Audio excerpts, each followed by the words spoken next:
Lonely Lumberjack paid $2 for woman with sack on her head at auction. Weds her when she says name. The snow came early that year, laying its hush across the town like a sermon no one asked to hear. Boards groaned under boots as men shuffled in from the cold, breath white as pipe smoke, hearts colder still. Behind the saloon, where the frost never quite melted, a makeshift auction had gathered. No posters, no bellman, just word whispered through cracked doors and passed between greedy fingers. She stood there like a warning, sack over her head, hands bound at the wrists with fraying hemp, ankles tied like game ready to be skinned. The wind tugged at her hem, revealing nothing but bruises on pale calves and toes bare in the slush. She did not shiver. She did not flinch. Won't speak, won't eat, won't look at a soul, muttered the auctioneer, a wiry man with tobacco-stained lips and eyes like cloudy glass. Hell, she bit the sheriff's boy. Bled him good. Figured best we let her go one way or another. Might as well get something for the trouble. Laughter broke like dry kindling, coarse and too loud, but no one stepped forward. She's cursed, someone spat. That sack hides a devil's mark. Or she's just too ugly to show her face. A rustle passed through the small crowd. Drunks, farmhands, gamblers without gold. No one saw the woman. They only saw what they thought she'd done, what they could imagine beneath burlap and silence. $1 was offered and rejected. A few cents. Then nothing. The air thickened. The auctioneer scratched his neck and looked bored. Hell, we'll cut her loose in the woods. Wolves gotta eat too. From the edge of the crowd, a man stepped forward. He hadn't come with them, hadn't spoken. Tall, thick through the shoulders like a felled pine. He wore no badge and carried no gun. His coat was patchwork canvas, his beard full of wood chips, and his eyes, well, they didn't rest on the woman like the others did. He raised 2 fingers. The laughter stopped. Wind swept through again, nudging smoke from the saloon's chimney into a long exhale. No one spoke. The auctioneer squinted. You saying $2? The man nodded once. Well, the auctioneer chuckled, unsure. Looks like we got ourselves a gentleman. There was no ceremony, no bill of sale, just rope falling loose, the woman still unmoving, and $2 silver exchanged with the shrug of a man handing off old debts. He didn't ask her name, didn't offer his, just walked toward the road without looking back. For a moment, the woman remained still, sack still in place. One hand lifted slowly to press against her ribs, then fell again. She followed. No one stopped them. Not the auctioneer, not the onlookers who suddenly found their boots fascinating. It was as if the story had ended there, as if what came next would belong to silence. They passed the last lamppost where the town met trees, and the trees leaned in like old friends eager to listen. The mule waited at the bend, saddlebags packed with flour, tobacco, and cloth. He helped her mount without touch, only patience, a hand beneath the strap, and a small nod that said, "There's no hurry here." Then he took the reins and led them northward into the woods. They did not speak, but the hush between them was not the same hush that hung over the auction. This one was softer, more like rest and retreat. The trail was narrow, thick with pine and old snow. Ravens stirred overhead. Somewhere, a creek whispered its way through stone. By sundown, the forest swallowed all trace of town. The cabin stood where the trees thinned, wrapped in the same wood he'd carved with his own hands. Moss covered the roof's edges like a sleeping cat. A small porch sagged under its own memories. Smoke rose from the chimney, sweet with hickory and pine resin. He lifted her from a mule gently, not watching her, but listening. Listening like someone waiting for the earth to tell him where to step. She stood on the threshold, unmoving. He opened the door, and warm light spilled out, simple, golden kind. Inside, 1 cot, 1 stove, 1 wooden table, 2 chairs. The walls held nothing but shelves of dry goods, a carving knife, and a coat hook with no coat. The hearth was wide and slow-burning. He motioned her inside, then stepped back. She entered.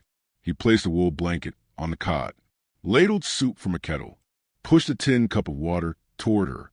Still, she did not speak, but she did sit. He ate across from her, quiet, as if speaking might frighten the moment away. She didn't touch her food until he was done. Then, She sipped the broth slowly and looked into the fire. He watched her without staring, with the patience of a man used to storms taking their time to pass. That night, he laid out a second blanket on the floor beside the hearth. She kept the sack on as she lay down, did not curl in on herself, nor flinch when he banked the fire. She simply closed her eyes and let the stillness wrap around her like snow upon snow. The wind howled, but the walls held. Outside, a pine cracked in the cold. Inside, the only sound was the creak of old wood adjusting to company. Before turning in, he placed a small carved bear beside the cot. Not as an offering, not as a gift, just a thing meant to be there, like the blanket, like the silence, like the man who didn't ask why she came. In the morning, the forest would be deeper still, and perhaps she would still wear the sack. Perhaps she would never speak. But something had already shifted. Not in her, not yet, but around her. The world had not ended at the auction block. It had merely begun to listen. And somewhere between the steam of soup and the creak of floorboards, the first warmth took hold. Not love, not yet, but the shape where love might one day live. Snow blanketed the pines like a hush stitched over the earth, each flake softening sound, burying footprints before they could remember where they led. The days that followed passed in quiet rhythm, like a song hummed low and slow with no need for words. In the cabin tucked among the trees, time stretched thin and wide, measured not in hours but in gestures. She still wore the sack.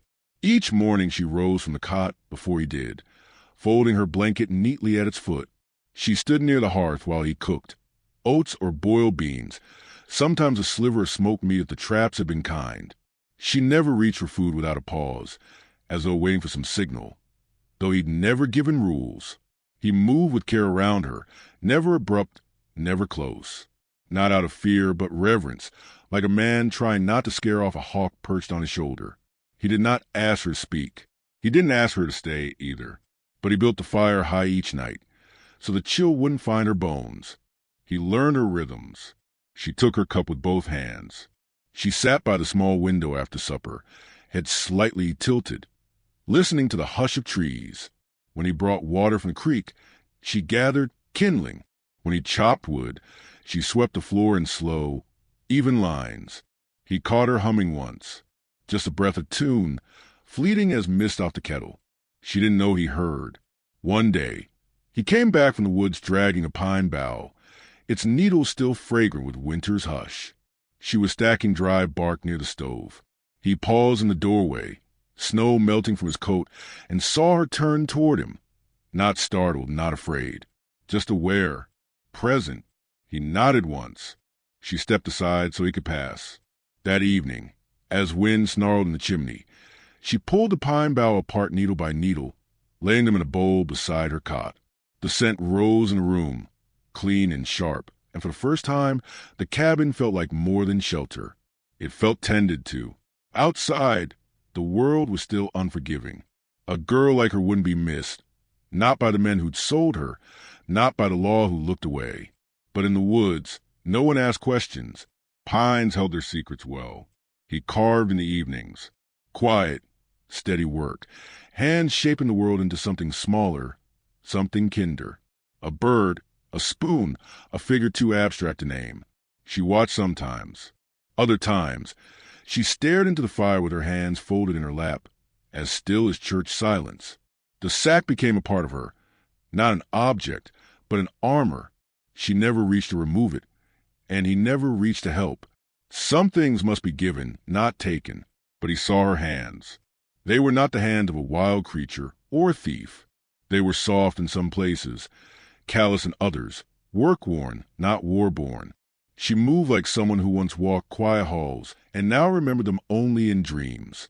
Once, while he cleaned fish by the porch, she stepped outside, just stood there. The wind lifted her hem and pulled at the sack, but she held still, breathing deep. When she turned back inside, she left the door open a little longer than needed.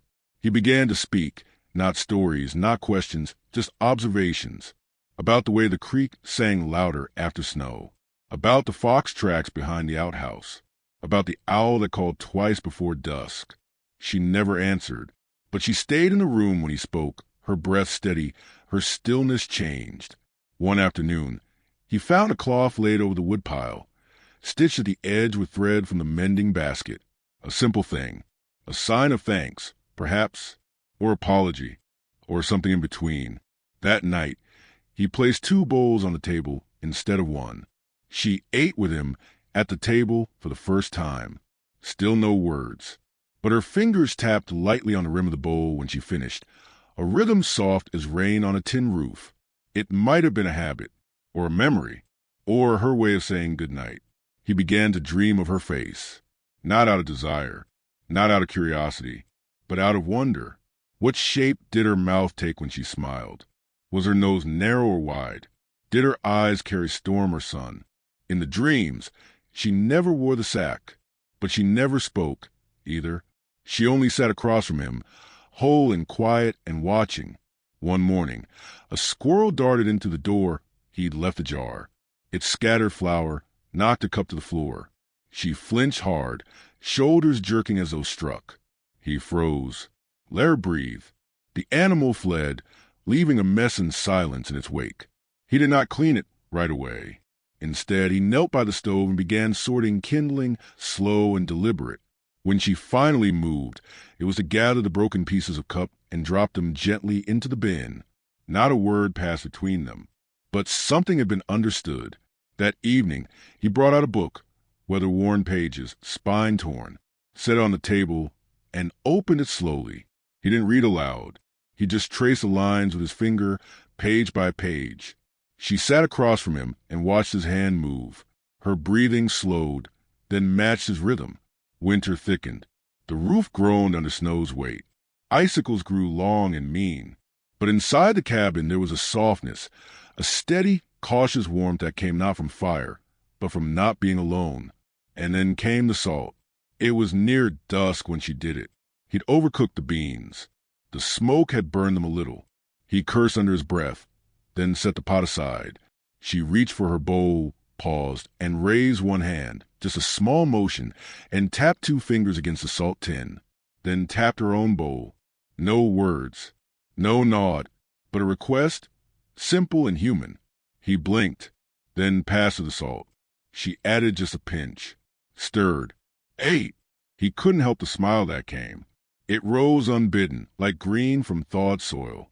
She didn't look up, but he swore he saw her shoulders lower, just slightly, as though some burden had shifted. That night, after she curled into her cot, he placed a small wooden carving on the windowsill, an open hand, palm up, not asking, not demanding, just offering. The next morning, the carving was gone, not broken, not thrown away, just gone. He said nothing. She made tea. Snow fell again that day, thicker than before, covering even a mule's tracks. But in the hearth, the fire caught fast and held true. And somewhere inside that quiet, between pine smoke and warm tin cups, the world began to take a different shape. Not loud, not sudden, but like a creek under ice, steady and unseen. Something was beginning. It had no name, but it was already breathing. The snow had begun to recede in patches, curling back from the moss like a hand lifting off a wound. The wind softened, no longer biting but brushing. Birds sang again, thin, uncertain things, as if testing the air.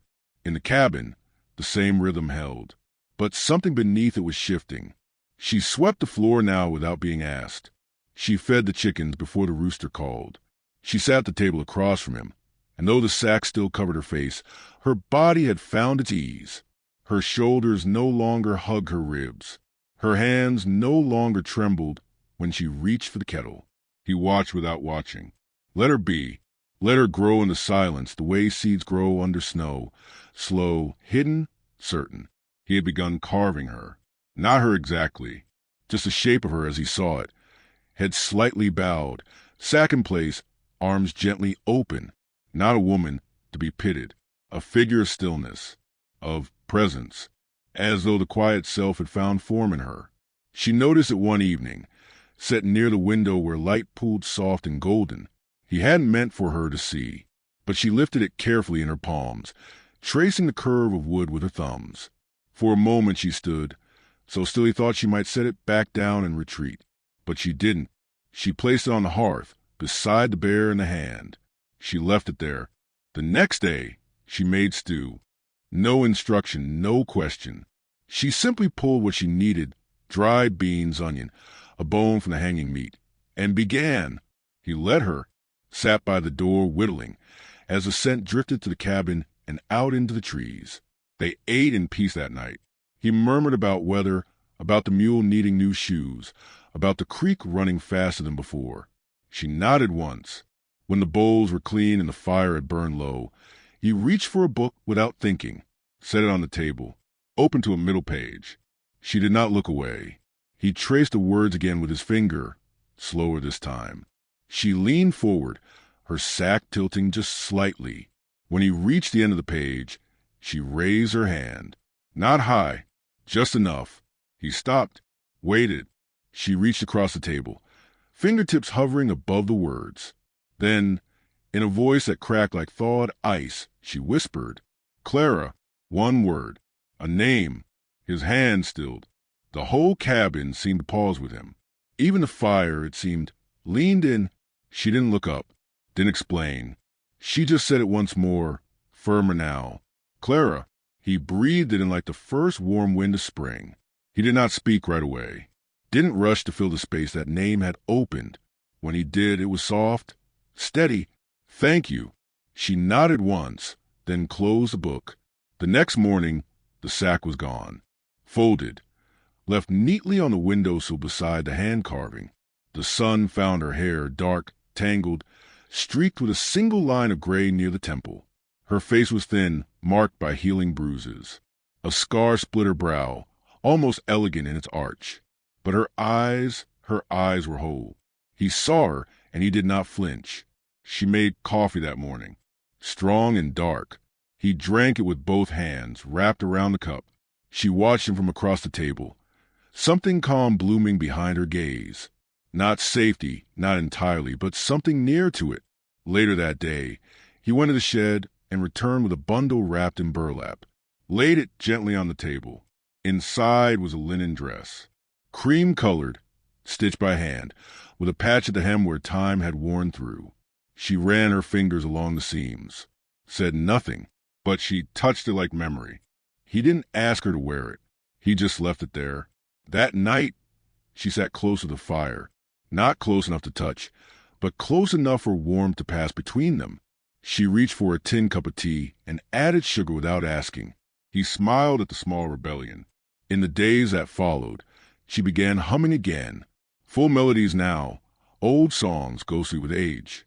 He didn't know the words, but he knew the ache they carried. She sang while sweeping, while tending the pot, while watching the wind sway through the trees.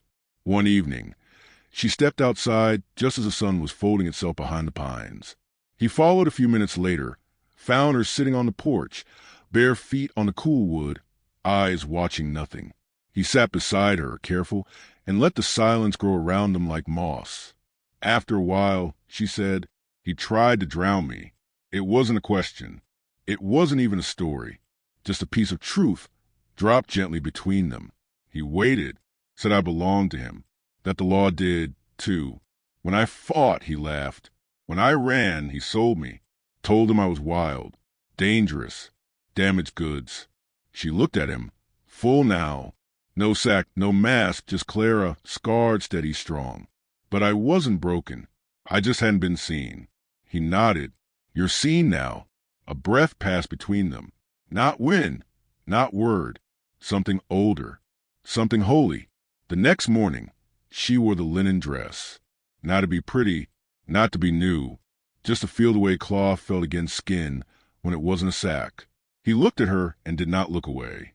Later, he placed a ring on the windowsill, wood and silver, carved with the same quiet care he gave everything else. He did not hand it to her. He simply let it wait. She found it after supper, turned it over in her fingers. She did not ask what it meant. She did not put it on. But the next morning it was gone from the sill. And later, while gathering eggs, he saw it on her finger. She said nothing. He said nothing. But in the hush of that morning light, something ancient passed between them. Not a promise. Not yet, but the shape of one. Taking root, preparing to bloom. The thaw came all at once. Not in days, but in a single breath. The kind of morning where ice crackled from tree limbs like shedding skin, and the ground squelched beneath boots for the first time in months. The creek ran faster, the birds louder, and something in the wind had shifted, carrying not just the smell of wet pine and broken frost, but the scent of men. Elias knew before the mule stirred. 3 riders came up the ridge slow, not bothering to hide their trail. Leather creaked, spurs clinked, their shapes darkened the edge of the clearing like storm clouds gathering on a blue sky day. Elias stood on the porch with his axe in hand, not lifted, not threatening, just resting at his side like a word not yet spoken. Clara stepped out behind him. Her hair was braided, her dress patched clean, and on her left hand sat the carved ring. Simple as truth, the first rider was the kind of man who didn't knock. Slick boots, red scarf, a grin born from years of getting his way. He stayed mounted. The others flanked him, one older, one thin as a whip, both with hands too close to their holsters. Well, now, the lead man drawled, looking past Elias, eyes landing on Clara like a vulture eyeing carrion. Ain't you turned up soft and sweet out here? Elias didn't move, didn't speak. The man dismounted, boots thudding into wet earth. He took a step forward. Elias did the same. That her name? He asked, nodding at her. Clara? Neither answered. He pulled a folded slip of paper from his coat and waved it like it meant something.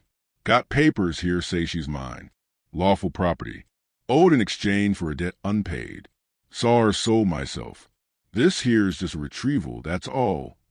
Elias's voice was low, quiet as river stone. She's not yours. She sure as hell ain't yours. Clara didn't step back. She stood just behind Elias, hands at her sides, not trembling. I don't want no trouble, the man went on. But I'll take her back, one way or another. Elias stepped down from the porch, slow, measured. The axe stayed low. She's not going anywhere she don't want to, he said. Ain't been tied since she got here. Ain't gonna be tied now. The man spat. You think this shack and your beard and a pair of boots make you righteous? She's a liar, a thief, ran from a good life, belongs to me by every measure. Behind him, the whip-thin man shifted. Leather creaked. Elias saw the glint of steel just under his coat. Don't. Elias said softly, eyes never leaving the leader's. The leader barked a laugh. You gonna chop me in half with your woodcutter's axe? Clara stepped forward, past Elias, onto the soft, thawing earth. Her boots sank slightly. She looked at the man, long and clear, the sack of her past burned from her gaze. You tried to drown me in a creek after you beat me so bad I couldn't see straight. Her voice did not shake. You dragged me by the hair, said I was your debt, not your wife. Told your men to take their turn if I wouldn't give you a son. Then when I ran, you sold me to strangers in sack. The forest listened. Elias stood behind her, silent as a tree, solid as one. The man's mouth worked around reply. Found none. Clara lifted her chin. I'm not going back. And if you step another inch toward this house, I'll remind you what kind of woman survived a sack over her head and snow on her feet. Her hand moved, slowly, from behind her dress. She drew Elias's carving knife, small, dull, meant for whittling. She held it loose, not as a weapon, but as proof. The lead man blinked. You think this ends here, he hissed. You think hiding in the woods changes the past? It doesn't, Elias said behind her, but it changes tomorrow. The man spat again, angrier now, but smaller too. The kind of small that comes from being seen for what you really are. The older rider shifted. His horse pawed the earth. The third man lowered his hand. They didn't speak. The leader looked between Clara and Elias. Saw the knife. Saw the axe. Saw the line. Neither one would let him cross. Then he turned, without another word. He mounted his horse and rode out the way he came, the other two trailing behind him like shadows too tired to follow. Silence returned in their wake. Elias stepped beside her. She was still holding the knife. He touched her wrist gently, and she let it fall. The blade sank into thawed soil, forgotten. They stood there until the sun crested the trees. A red-breasted bird called once, sharp and clean. Later, they sat on the porch, said nothing, just passed a tin cup of coffee between them. She drank first. That afternoon, Clara gathered kindling. She hummed while stacking it. The fire caught easy. At nightfall, she brought the old sack out from where it had been folded in a trunk, held it in both hands, looked at it like it was a memory she didn't need to carry anymore. Then she threw it in the hearth. It burned quick, greedy, gone in a blink. Elias watched from his chair, his hands resting easy. When the flame settled, Clara walked over, sat beside him. No kiss, no sudden touch, just presence, just closeness. Two people who had weathered something together. In spring, they built a small garden bed. She grew thyme and potatoes. He fixed the roof. The chickens laid better with the sun returning. The mule got fat on soft grass. No preacher came. No vows were spoken. But one morning, Clara stood at the edge of the garden with her hand resting on her belly, quiet as ever, and smiled. Elias walked to her, said nothing. She took his hand in hers, and the world, at last, felt new. If you enjoyed this story and want more heartfelt Wild West tales, don't forget to subscribe and tap the bell icon so you never miss the next chapter. Bell Dizzy. Ask ChatGPT.